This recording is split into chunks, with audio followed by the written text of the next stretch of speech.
come mamma, oltre che infermiera, ritengo che sia importante che i nostri ragazzi possano tornare il prima possibile a scuola e quindi ho voluto dare la mia disponibilità per aiutare tutte le famiglie a ricominciare a riprendere il prima possibile la normalità e a fare meno ore di coda possibile con i propri figli. I nostri valori sono appunto il servizio e mettersi a disposizione per la nostra comunità, per il nostro paese.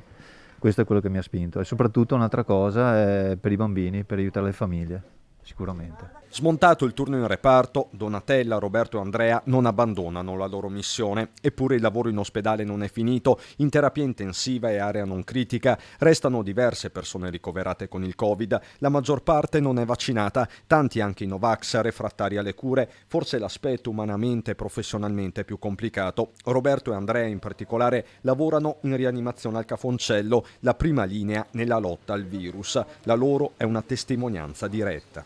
Abbiamo capito che possono esserci diverse opinioni sui vaccini e questo l'abbiamo capito, si può essere favorevole o contrario, ma non ricevere le cure a noi è sembrato umanamente non svilente, molto, molto, molto brutto, ecco.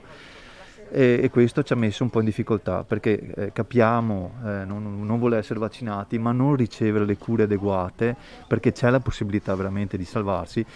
Questo a noi umanamente ci ha fatto molto male. Poi magari all'ultimo momento, prima dell'intubazione, hanno anche cambiato idea, insomma, perché uno alla fine si aggrappa alla vita, secondo me. E quindi tante persone hanno accettato anche le cure più intensive. Alla fine quindi contro l'ostinazione più cieca sembra vincere l'istinto di sopravvivenza. I più messi davanti al bivio hanno scelto per la vita.